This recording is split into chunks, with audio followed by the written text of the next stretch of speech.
another episode of the Speak Real podcast, sharing one-on-one conversations. We believe that storytelling is the best way to empower youth and give them the platform to find their voices. Presented by YouthSpeak. Youth experience, youth voice, youth empowered. Welcome back to another episode of the Speak Real podcast. I am here with my good friend Sara, who I've known now for actually a very long time, which is really cool. So I love doing this with people I actually consider my friends as well, because it's a lot of fun. We are going to be talking about mental health and teenage years. I know it's something that's especially relevant in this day and age, because there are a lot of youth and teens going through a lot of difficult times, especially with everything going on and lockdowns and not knowing what's next. So with that, I want to give Sara the floor a little bit to share a bit of your story. Sure. So not to go into things too much, but I think ever since I was a young child, I've always suffered with mental health issues. And I grew up in a household where there was just a lot of chaos, a lot of fighting. I had addiction in my family, and it was one of my siblings that was suffering with addiction, and she was about 11 years older than me. So I have a younger brother, and I had two older sisters. And me and my brother, when we were really little, my sisters were teenagers. So while they were going through all their teenage stuff, I witnessed a lot at a very young age. And a lot of it was just pretty chaotic, pretty confusing. And by the time I was in high school, my mental health really started to deteriorate. And I would say more towards the end of high school. Even though it was still always there, I was still always struggling. I would say it was more the end of high school where it got kind of really bad, and then into post-secondary. So yeah, literally throughout my life, the ups, the downs, it's been something that I've consistently had to work at. Even to this day, I have to actively work on my mental health. Something I have to keep in check. And I ended up getting a diagnosis. I ended up getting help from the hospitals, help from doctors, help from family and friends, and I have a really good support system now. It's been quite the journey, but today I would say I'm very happy, and yeah, I manage it very well. Yeah, that's awesome. And knowing you for as long as I have, I can say that you do manage it amazingly, and you are extremely strong. And it's been, yeah, I love hearing your story, and I know the strength it takes, especially hearing your full story and knowing your full story. You've been a great influence on me, as I know you've been a great influence on other people. Oh, I feel the exact same way about you, Alex. That's awesome. Awesome, thank you. That's so nice. So I'll go into my story a bit too. So I also at a very young age started experiencing anxiety. I always said I didn't really have a name for it. I just knew that I felt sick every day, especially before school. So that was something that was really difficult because I didn't have a name for what was going on. And I was also very, very, very sad for a very long time. And that led to a diagnosis of depression at a young age as well as dealing with just the normal stuff with being neurodivergent and being autistic. I had a whole lot on my plate at a young age, as well as even now, but I know how to deal with it. I know when to reach out to people when I don't feel like myself. And I definitely know a lot better coping tools as I've gotten older. And I definitely feel a lot better. So I think that's one thing I want to leave my story with, is that there is a light at the end of the tunnel, and there is hope. I remember, especially when I was younger, people would tell me that it gets better, and I'd kind of scoff at that and laugh at that and say, oh yeah, it gets better, haha. Everyone says that, but it really does get better, and I know that now. And I want to leave you with that. I was that person who laughed at it gets better, but it really, really, really does get better. Awesome. Yeah. So with that, I want to ask, what is one thing that stands out the most about your teenage years? I know that you had a lot of difficult circumstances going on in your life, and I know that it's kind of up and down. What were some things that stood out. It can be either good or bad. Yeah. So basically, I wanted to first say some good things that stood out to me in high school. So even though I was dealing with mental health issues, I had really, really good friends. And not necessarily that I opened up to them about my issues. I was almost like embarrassed, but I still had really good friends and I had a lot of fun with them. And I remember doing a lot of, like, I was in a lot of extracurriculars. I played basketball, I was on the dance team, I was in the talent show every single year. And I did a lot of things that were very positive. But another thing that stands out to me was the home situation. That was when things were also really, really, really bad at home. So I would kind of go to school and try and like escape into my friends' world and kind of the school world. And I actually really excelled in school. I had very good grades and everything seemed great, which is why sometimes it's not always the kids that are obviously struggling. Sometimes it's the kids that seem to have their stuff together, but I actually didn't. I'd go home and I'd cry and I would deal with this whole other world that other people didn't know about. So both of those things stand out to me. The home life stands out to me, but having a lot of fun at school also really stands out to me as well. Mostly, I'd say when I think of high school, I think of like good friends. Yeah, and it's you hear a lot that school can be such a safe place for people and can be like a sanctuary because that's where all their friends are and all the things that they love are. I know for me, things that stood out during my teenage years were definitely the good moments were always in the locker room with teammates. I love playing sports growing up, so I have a lot of good memories in locker rooms with my friends and just being on the ice. Uh, some things that were a little bit more difficult, I'd say, were just trying to make friends. I had a lot of difficulty making friends as a kid. Um, I got better at that, luckily, as I got older. But that stood out was I remember I felt a little bit lonely as I was growing up, but I started to gain confidence and I started to become my own best friend, and those lonely feelings started to get better. So yeah, I relate to school to some degree because I remember my lunches I spent in the band room with my friends, and that was my safe place as well. Yeah, that's awesome. So And like you were just saying, sorry, Alex. no, no, no, go ahead. Yeah, about how like sometimes you struggled to make friends in school. Mhm. I even had like a similar struggle as well. It was just the friends that I did have, I'd had maybe like two or three really close friends, and that's who I kind of stuck to. I did at times share that like experience with you where I had a hard time making friends with maybe other kids. It was more just my close knit Yeah. circle, and I got scared to go outside of my circle. Yeah, I was the same way. I stuck to my circle because they were really nice to me and I liked Yeah, to hang out with them. They were interesting, right? yeah, Yes, I can completely relate to that.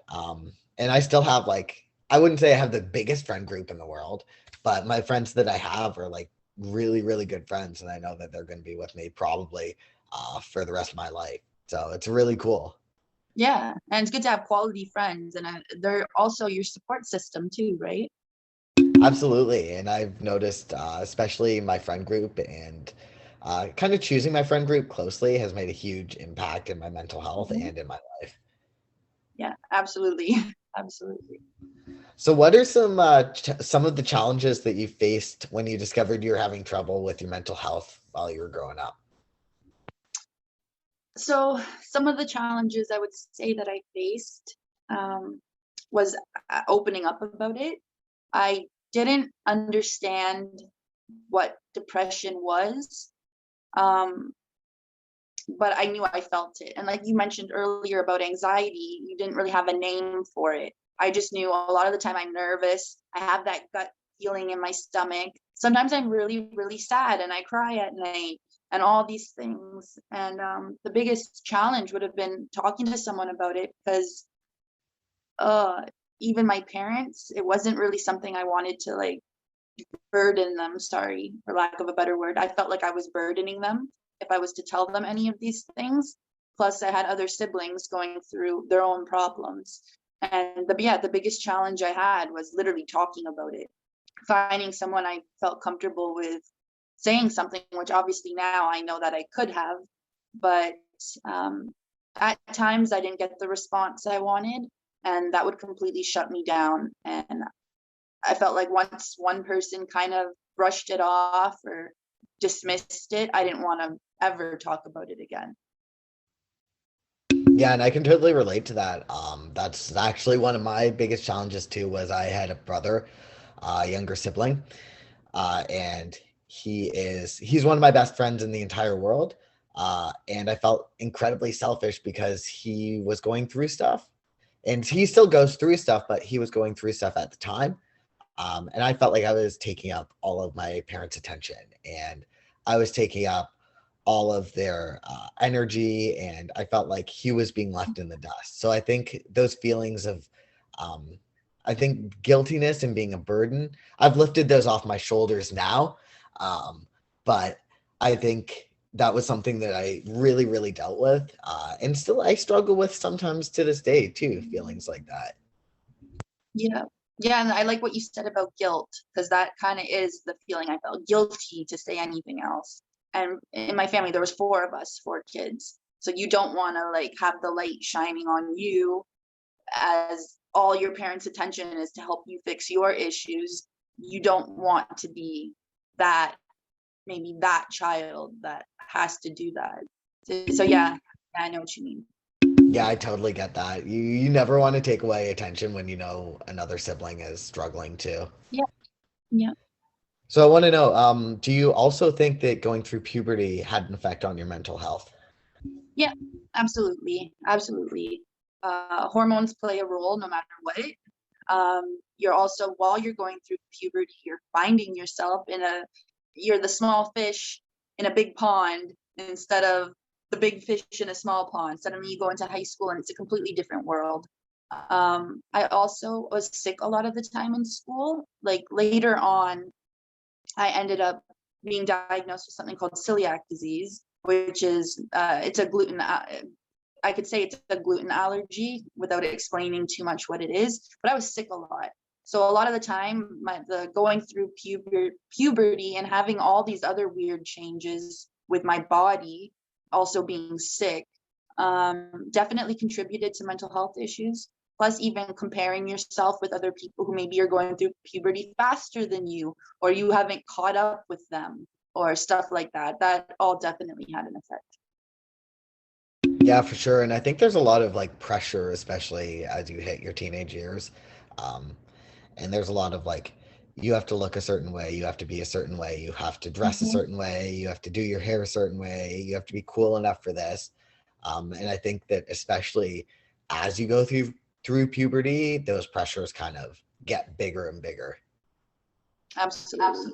And I know for myself, like puberty was a huge trigger for me because I was dealing with all that on top of being transgender as well. So I was watching my body develop into a body that I knew wasn't my actual body or what it was supposed to be. Yeah. Yeah, it was a unique situation. So I was basically watching my body develop into a version of myself that I knew wasn't actually myself, while trying to battle depression, anxiety, on top of this other anxiety and this new demon that I was battling. So it was a lot at a very, very young age. Yeah. Wow, Alex, I can imagine how that Yeah. to go with. You're trying to learn how to accept yourself, and then your body's going through all these changes that you don't accept. Wow, that must have been difficult. Exactly. Yeah, it was definitely an experience. It's not an experience that I would wish on anyone, but anyone who is transgender and has gone through puberty knows how unique an experience it is.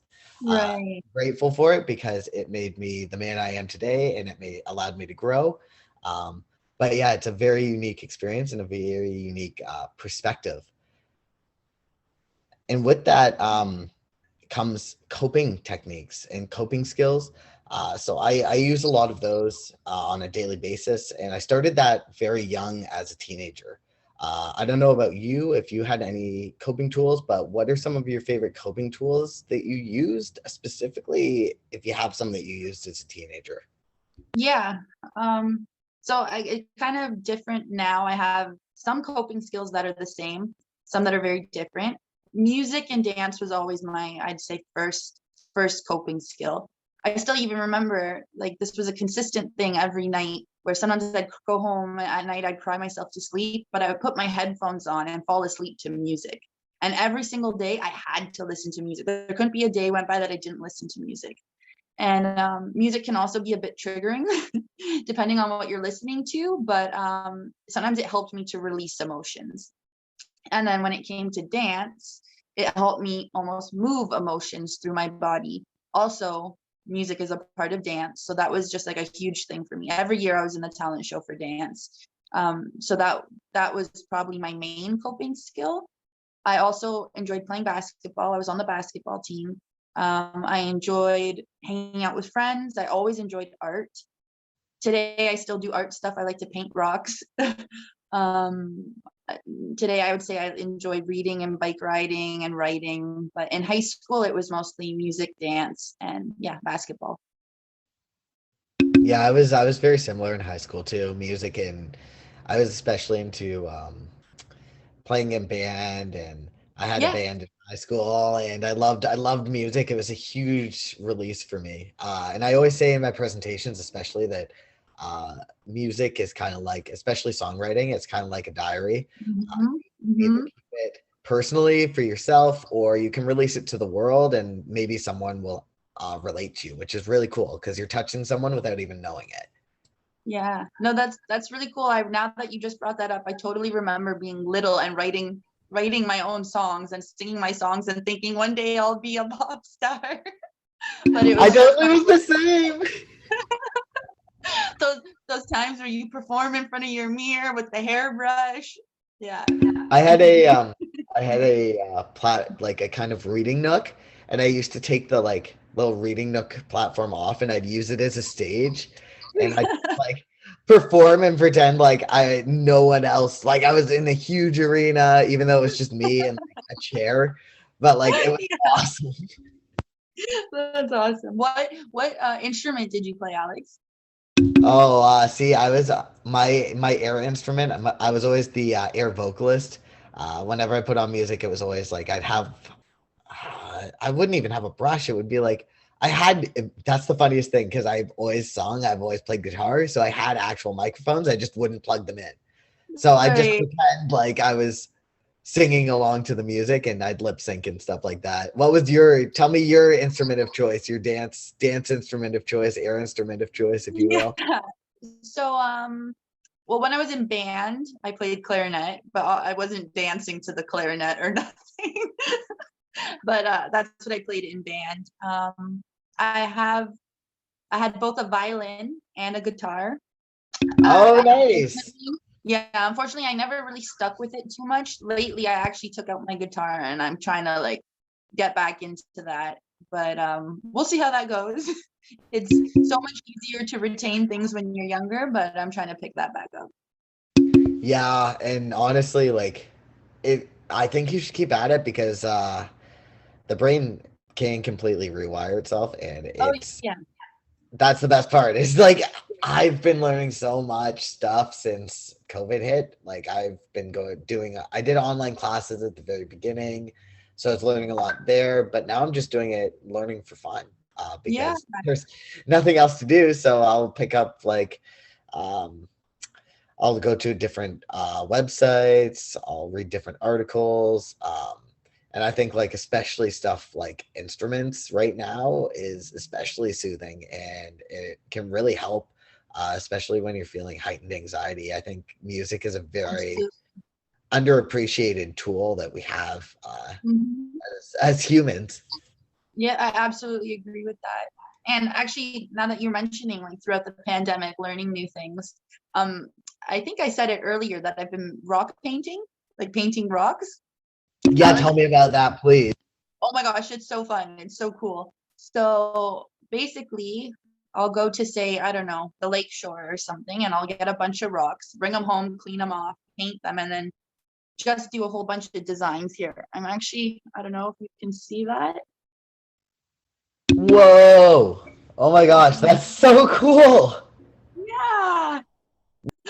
Yeah, so that's something I picked up this year, and it's fun because it's really creative outlet. They're all different, and you can give them as gifts to people. So I've given away so many rocks. That's Plus, I'm gonna amazing. go back to the lakeshore and just put them in random spots so people can find them. Like I wanted to leave like little inspirational notes on them, and then just like leave them in random spots. And it's like, hey, You whoever finds you it, find should. it. You should. Yeah, I think that's such a good way to brighten someone else's day too. I know, like, absolutely. especially like in urban areas, people are getting out more and going out to the lake shores Mhm, more and experiencing nature and enjoying nature. mhm. So it's a good way to kind of brighten someone's day. And I hope that that inspired someone to do the same thing and maybe leave a little note. Yeah. Yeah, like if anyone's out there listening, isn't that such a good way to like give back something good, right? If someone was having a really bad day and decided to go look at the water just to, try and diffuse those feelings of depression, and you found something like a rock that's inspirational, I just feel like that's something that would be good. So yeah, for anyone out there, you could do something like that too. And that rock is so cool. I love your Yeah. artwork. Awesome. So, what is something that you wish someone had told you when you were facing mental health struggles as a teen? Well, I wish that it was more like now people are talking about mental health more. So I just wish back then maybe we had some type of organization just like YouthSpeak that came in and spoke to us to let us know that it's okay to talk about these things. These things are normal. And if you feel this way, there's people you can talk to. I didn't know any of that. Um, yeah, I just wish there was more education around mental health at that time. Yeah. Yeah, and we've discussed that multiple times. That it's really really difficult when. Sorry, hang on. Let me exit my WhatsApp. Yeah. Jeez, y'all get off work. Love y'all, but they work too hard. Okay. What was the question again? What are some actions that someone did? Oh, because I was talking about when we were younger, there wasn't Oh, really any mental health organizations coming in and talking to us about anything like that. So I didn't right. feel like I Yes. could say anything. Yes, yes, and we've talked about that a few times. That when we were growing up, we really didn't have anyone in our high schools who came in and did this stuff. And it would have been really, really beneficial to us to know that there were people who did go through. Because I know in Yeah, high school, especially, like you feel so isolated, and you're like, oh, no one else goes through this. It's only me. But like and you people feel do like go. embarrassed, and you're like, Yeah, "Am I a weak person for yeah, like feeling like this?" and that's the thing. There's so many people, even your classmates, right, that are probably going Right. through the same thing and are equally as embarrassed to talk about it. Absolutely. Yeah. And I know, especially like an organization like YouthSpeak kind of opens up that dialogue and helps a lot of people open up about some difficulties and some difficult topics. So yeah, Yeah. quick little plug there. Yeah. What are some actions? I know that especially when I was going through stuff, there was a lot of stuff that people did. I had people reach out to me when they knew that it was a difficult time in the year. Um, I had a lot of people reach out with birthday cards, even just remembering to say happy birthday or remembering when something special Yeah. happened. It can be something as simple as that. And that really, really helped me when I was struggling. What are some things that really helped you when you were struggling that people did? So there's one specific thing. There's other things, but one specific example I'm going to give you because I just thought this was so nice. One of my best friends, when I was going through like a really, really, really bad depression, and I was in one of those states where I was isolating from my friends. I didn't really want to talk to anyone. I kind of just wanted to be alone all the time, which is not healthy when you're depressed, but sometimes you just get into that funk. And she would come to my house every day and she would ring the doorbell, and she knew that like okay, I understand if you don't want to speak to me kind of thing. I didn't even have the energy to speak to, like there was nothing in me, almost like I couldn't even speak if I wanted to. She would ring the doorbell and she would leave an ice cap at my front door. And so when I'd open it, I would just have an ice cap because she knew that that was my favorite drink. And I always thought that that was so, so sweet that she actually thought to do something like that for me.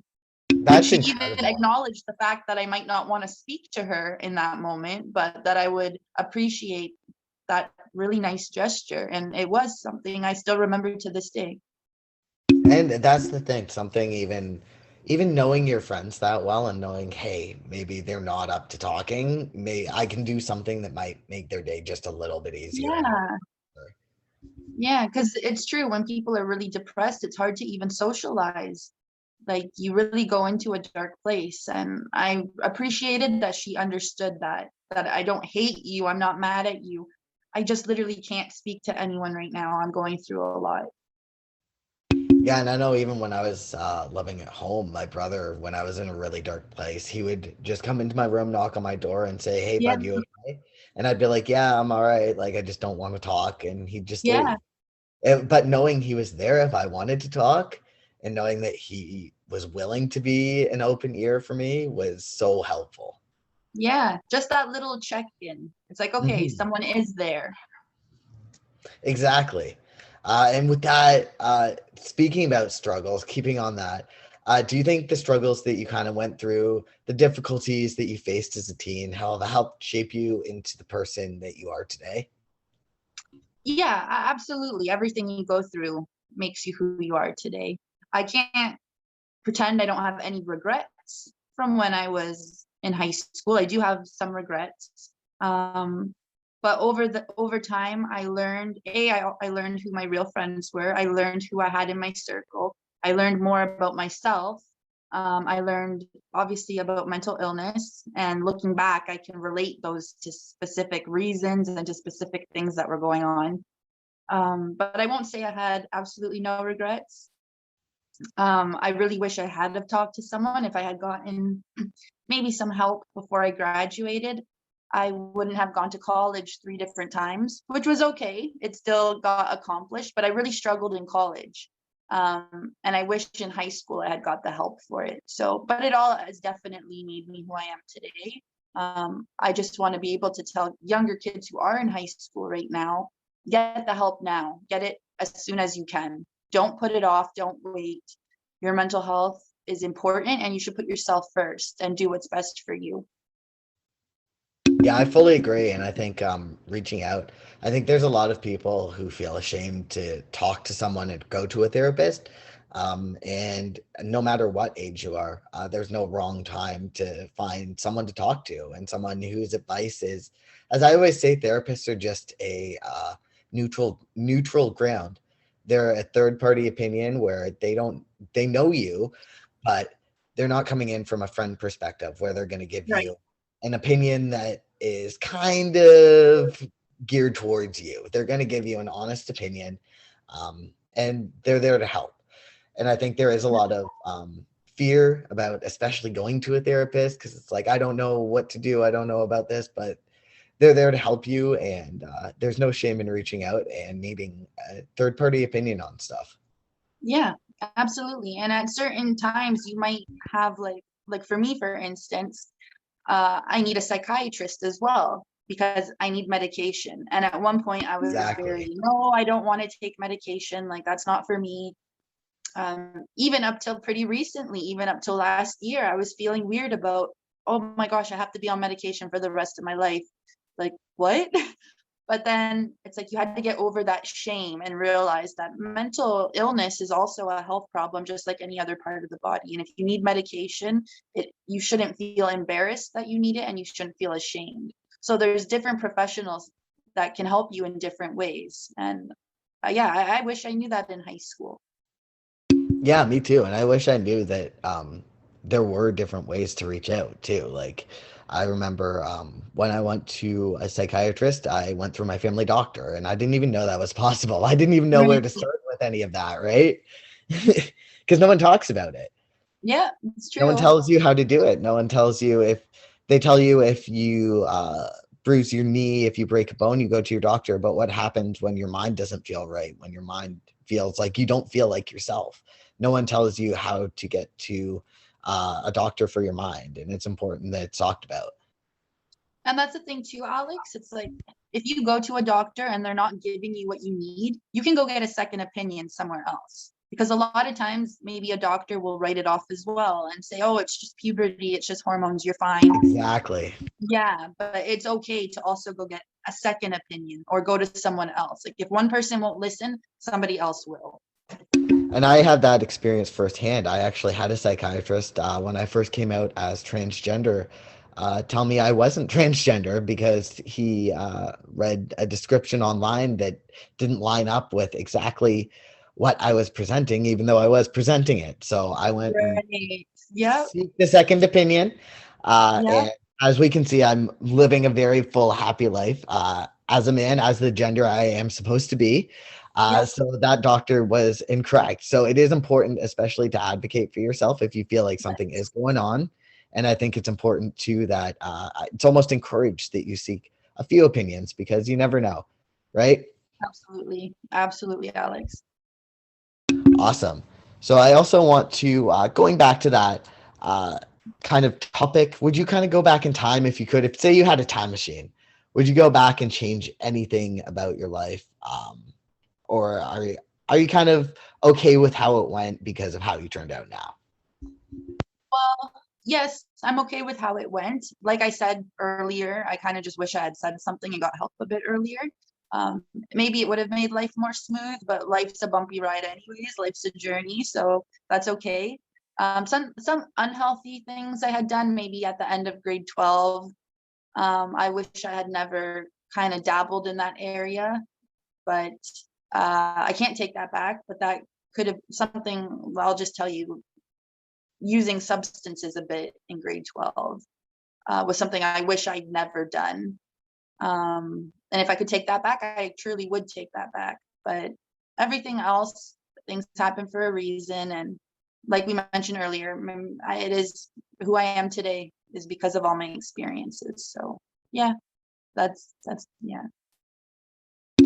Amazing. And I likewise, like, I also dabbled at a young age in substances, so I wish I could take that back because it's definitely not the smart thing to do in my life at this time, especially as a young child. It was not a smart thing to do.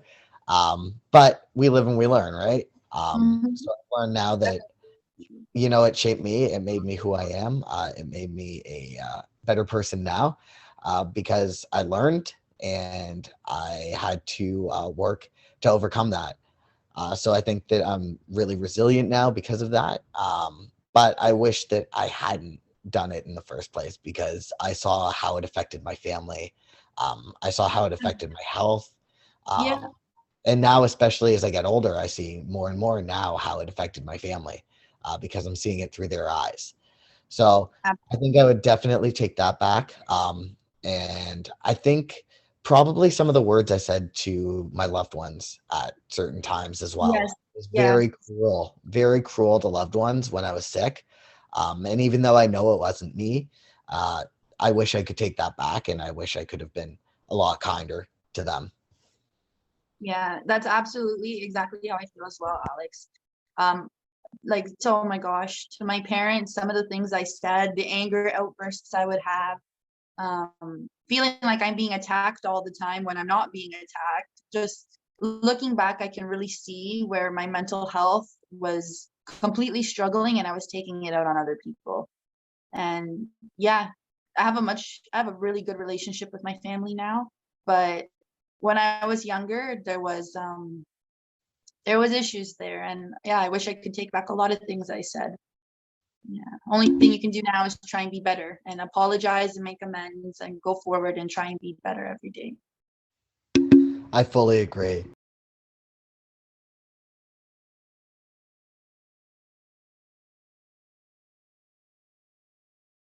What is some mental health advice that you would give to a teen that's struggling with their mental health right now?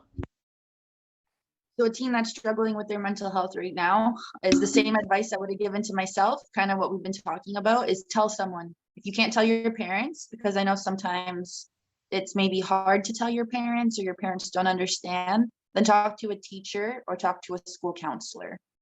I'll give you one example. When I was younger and I tried to tell my mom what was going on, and bless my mom, she's an amazing woman. She's really great. And she's helped me throughout this whole journey. But I do remember one time trying to tell her I was depressed. And she said, I just bought you a new pair of shoes. How could you possibly be depressed? And I was like, Oh no, now I'm ungrateful too. So and you know what I mean? And it was just not understanding what depression is. So at that point, I wish I could have said, told the teacher, told the counselor. So if there is any teenagers listening and you're struggling, talk to someone. And just like with the doctor thing, you can always get a second opinion. You can talk to one person, and if that's not being taken the way what you're trying to express, you can talk to somebody else, even if it's a friend. If you only feel comfortable talking to a friend, then talk to that friend. That's amazing advice, and I fully agree. I think my advice would be kind to yourself and be patient. Um, Mhm. I think a lot of the time when we're feeling really, really bad, we want it to go away that minute.